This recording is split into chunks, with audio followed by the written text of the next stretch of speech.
अस्सलाम वालेकुम एवरीवन, कैसे हैं आप सब। उम्मीद करती हूँ आप सब अच्छे होंगे। आज की जो वीडियो होने वाली है वो एक रोस्ट वीडियो होने वाली है जो कि है धुरंधर मूवी पे। तो चलिए देखते हैं वीडियो, फिर करेंगे इसके बारे में बात। तो आइए स्टार्ट करते हैं।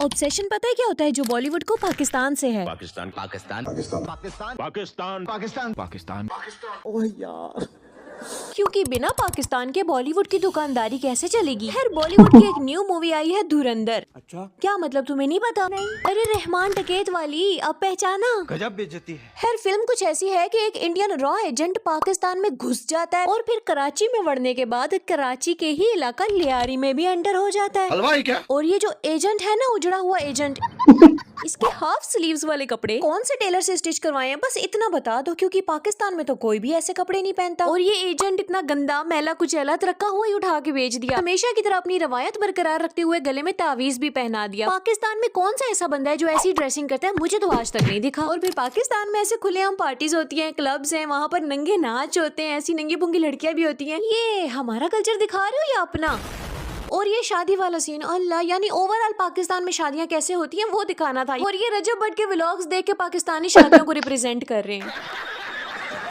अगर इतना ऑब्सेशन है, इतना ही शौक है हम पे फिल्में बनाने का, तो पहले हमारे कल्चर को तो जान लो। तो बेसिकली ये कहानी थी कराची के इलाका लियारी की, रहमान डकैत और चौधरी असलम की। लेकिन इसमें ये मेजर इकबाल चूसनी और ये उजड़ा हुआ एजेंट हमजा कहाँ से आ गए? अरे स्पाइस चाहिए था ना, पाकिस्तान का नाम जरूरी था। बॉलीवुड की हुक्म में जब पाकिस्तान नेगेटिव इमेज में होगा तभी तो इनकी ऑडियंस आएगी। और ये बकरी के दांतों वाला मेजर रहमान डकैत से खतरनाक मटेरियल की डिमांड कर रहा था, यानी एक गलत इमेज दिखाने की कोशिश की गई, लेकिन जो गलत था वो तो क्रश बन गया। ये क्या हुआ, करना क्या चाह रहे थे हो क्या गया। और क्रश भी एजेंट हमजा के ही लोगों का। रहमान डकैत, ये रहमान डकैत का खून है। ज्यादा अच्छा लगा रहमान डकैत। अरे यहाँ भी खा गया ना फुटेज रहमान डकैत। मेरे साथ ही ऐसा क्यों हुआ?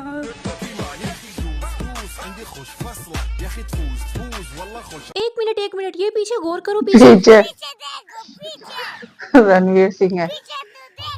अच्छा, इस सीन में ये भी था, मैंने अभी देखा। एजेंट हमजा की बहादुरी तो बढ़ गई, लाइमलाइट सारी की सारी पाकिस्तानी डकैत ही ले गया।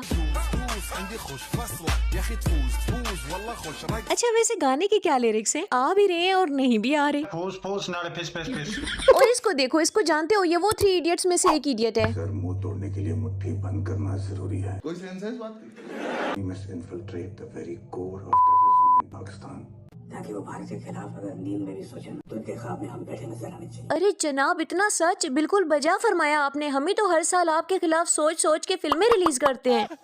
और ये पाकिस्तान का खुफिया एजेंट हुमायूं सईद सनी देओल जैसा क्यों लग रहा है? जरूर कॉपी किया होगा सनी देओल को, तभी तो हूबहू उस जैसा लग रहा है। खैर, जो हम इनके खिलाफ इतना सोच सोच के फिल्में बनाते हैं उनमें हम फतह भी हासिल कर लेते हैं। और रही बात रियल लाइफ की, मेरा मतलब असली जिंदगी की, तो उसमें तो हम हार ही जाते हैं जनाब। मुझे जाने दो। असल जिंदगी में तो हम बड़ा नुकसान करा लेते हैं। तो जनाब आप रहने ही दें, आपके तो छोटे छोटे कामों के लिए अब्बा नहीं मानते, इतने बड़े काम के लिए अब्बा क्या ही मानेंगे। अब्बा नहीं मानेंगे। और अब बात करती हूँ इस सीन की जहाँ रणवीर सिंह ने चाय की तौहीन की है, और वो भी पाकिस्तानी चाय की। ये नहीं करनी चाहिए थी। चाय तो हमारा कौमी मशरूब है, इसकी तौहीन तो बर्दाश्त नहीं करूंगी। हमारी तो सुबह चाय से होती है, चाय के बगैर हमारा गुजारा ही नहीं है। और खास तौर पे जब पाकिस्तान के खिलाफ मूवी बना रहे हो तो उसमें तो चाय का सीन डालो ही मत। और हमारी चाय की तौहीन कैसे चलेगा? खैर, ये जो मेजर इकबाल का कैरेक्टर था ये तो निरी गप था। और हाँ, अगर जरदारी को जरवारी बना सकते थे तो बेनजीर भुट्टो शहीद की पिक्चर लगाने की कोई तुक मुझे समझ नहीं आई। हर कैरेक्टर को तोड़ मरोड़ के कुछ न कुछ बना दिया, तो फिर बेनजीर की रियल पिक्चर क्यों यूज की? और ये मूवी नहीं थी, ये पाकिस्तान की इमेज खराब करने की कोशिश थी। पीपल्स पार्टी के जलसे में रहमान डकैत जलसे के बीचों बीच खड़ा होकर लियारी से हिताब कर रहा है। कब हो गया ये? एक क्रिमिनल, एक बदनामे जमाना बदमाश के ऊपर एडी वडी फिल्म बना दी। तुम्हें फिल्म बनाने के लिए पाकिस्तान से अच्छे किरदार नहीं मिले? अरे उससे तो पाकिस्तान को प्रेज मिलेगा ना, लेकिन इन्होंने तो पाकिस्तान के खिलाफ नफरत फैलानी है ना। बॉलीवुड का प्रोपेगेंडा सही पकड़े हैं, लेकिन कोई फायदा नहीं हुआ। डकैत ही सही बाजी फिर भी वो ले गया, इनका एजेंट खा गया। खैर, रहमान डकैत कोई बहुत अच्छा इंसान नहीं था, एक शैतान ही था। उसने जो कारनामे अंजाम दिए वो बिल्कुल भी ऐसे नहीं थे कि उनको इतना ग्लैमर दिया जाता। 9 साल तक लियारी ने सफर किया और अल्हम्दुलिल्लाह अब सब बिल्कुल ठीक ठीक है। तो जनाब तुम्हारी ये धुरंधर नाम की साजिश नाकाम हुई। अभी तुम्हारी फिल्मों में पाकिस्तानी किरदार दिखाने के लिए बड़ी इम्प्रूवमेंट की जरूरत है। जो उर्दू का इतना तीखा तलफ्फुज इस्तेमाल किया जाता है वो सच में मुझे बड़ा पसंद आता है कि काश वाकई हम उस तरह की तुर्श उर्दू बोल पाते तो तुम लोगों को लग पता जाता। जितनी नफासत से उर्दू में जलील किया जा सकता है ना, बाकी जबानों में अगर वो जलालत दी जाए तो पाँव से आग लगती है और सर से निकल जाती है। उर्दू में तो महसूस ही नहीं होता, और जब तक महसूस होता है तब तक बड़ी देर हो चुकी होती है। इतनी इज्जत से बेइज्जत कर देती है उर्दू। यहाँ दो दोस्त आपस में बात करते हुए आप जनाब और आदाब करने लगे तो एक दूसरे की तबीयत पूछने लग जाते हैं, भाई ठीक तो है ना तू? और ये लोग इतनी ढाडी उर्दू का तलफ्फुज डाल देते हैं, भाई कर लो बात। इतनी खींच के उर्दू बोलने के बावजूद यहाँ गलती हो ही गई। मेरी शहीद बेगम बेनजीर की रूह मुतमाइन हो गई होगी। मुतमाइन नहीं, मुतमाइन। मुतमाइन मुतमाइन। मुतमाइन तुमसे ना हो पाएगा। है रहमान डकैत कोई फरिश्ता सिर्फ इंसान नहीं था, एक क्रिमिनल था। उसको जैसा पोर्ट्रे कर दिया गया है, बल्कि किया तो उन्होंने भी नहीं है, गलती से हो गया है उनसे भी। तो जो लोग रहमान डकैत को अभी हीरो डिक्लेयर कर रहे हैं ना, उनको ये भी पता होगा कि रहमान डकैत की बदमाशी को 34 साल की उम्र में ही हमेशा के लिए सुला दिया गया था। तो ऐसे लोग कभी भी इंस्पिरेशन नहीं होते, ऐसे लोगों से इबरत लो, ये इबरत का निशान बना है। और बाकी बॉलीवुड का क्या ही है, उससे पहले भी बहुत सारी मूवीज आ चुकी हैं, आगे भी आएंगी, ये सिलसिला हम रोक तो सकते नहीं है। वो अपने ही लोगों के इमोशंस का अपने फायदे के लिए बहुत अच्छे से इस्तेमाल करते हैं। बॉलीवुड तो अपनी ऑडियंस के दिमागों में एंटी पाकिस्तान नैरेटिव बिल्ड कर रहा है। यानी अंदाजा करो, इनके एक तीर से दो शिकार। मूवी पे भी 5 स्टार और लोगों के दिलों में नफरत भी बरकरार। पाकिस्तान का तो बॉलीवुड को शुक्रिया अदा करना चाहिए कि पाकिस्तान है तभी तो बॉलीवुड है यार।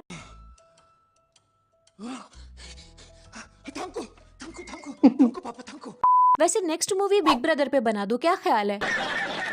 अभी तो बिग ब्रदर को देखा भी नहीं है और 14 मिलियन व्यूज आ गए हैं। तुम लोग तो फेस भी रिवील कर दो कि सब तो जानते हो तुम लोग, ज्यादा व्यूज आएंगे। तो फिर ये बिग ब्रदर मिस्ट्री भी सोल्व कर दो हमारे लिए। आज तक मैंने बॉर्डर पार कोई वीडियो बनाई ही नहीं, और वो लोग बिग स्क्रीन पे जलील करने की कोशिश करते हैं, तो फिर हम कब तक खामोश रहें?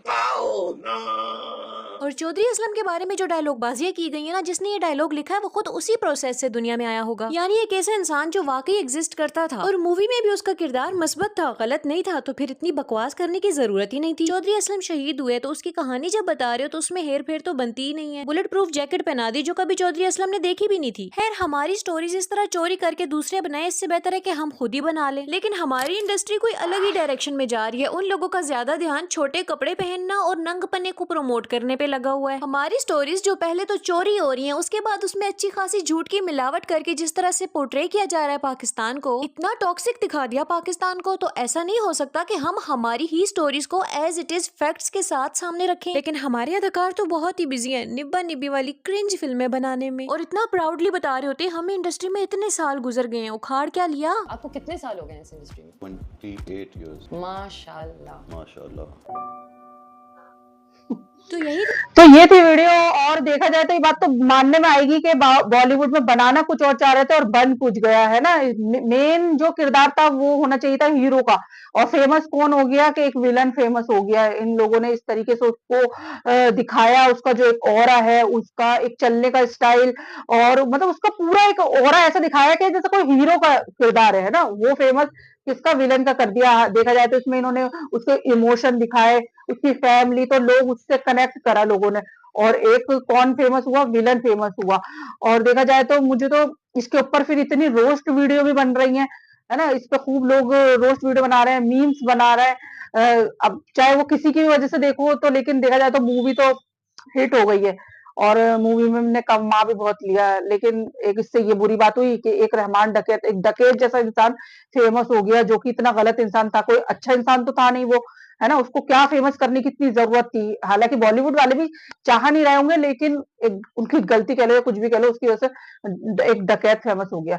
तो गाइस ये था मेरा रिएक्शन। आई होप आपको वीडियो पसंद आया। वीडियो पसंद आया लाइक कर देना, शेयर करना, कमेंट करके बताना। तो चलिए मिलते हैं हम नेक्स्ट वीडियो में। अल्लाह हाफिज।